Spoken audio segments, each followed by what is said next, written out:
Riaperture dal 26 aprile, ma voi non riaprirete? Diciamo che per noi di fatto non cambia niente, se non, anzi no, cambia qualcosa, che ci sarà un gran caos in più, perché le persone già stamattina ho visto che sono più spaesate che mai, nel senso che non capiscono cosa sta realmente succedendo, così come non lo capiamo neppure noi, a essere sinceri. Nessuna possibilità di plateatico per questo bistrò a ridosso della Basilica del Santo a Padova. Qui lavorano 5 persone: Eugenia, la sorella Patrizia e altre 3 dipendenti.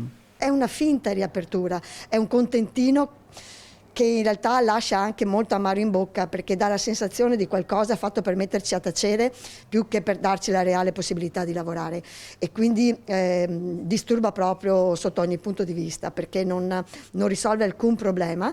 Dopodiché vediamo dall'altra parte che le regole, come sempre, non sono equilibrate, non sono equivalenti per tutti, quindi la solita Serie A e Serie B. Da un anno Eugenia e Patrizia tengono duro con la Sport, un investimento per tenere viva la speranza e sopperire a parte dei costi fissi pagati di tasca propria.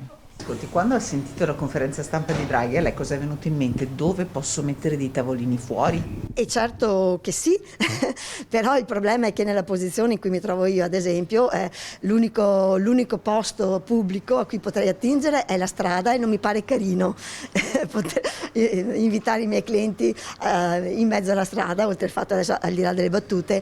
Naturalmente io sono in una situazione in cui non ho, con tutta la buona volontà del comune, come è stato invitato, insomma, anche dal nostro governatore, piuttosto che in generale dalla politica, con tutta la buona volontà che l'amministrazione comunale può avere, un caso come il mio, ma ce ne sono tantissimi nei centri storici, non solo padovani, di tutta Italia, non è fattibile questa cosa.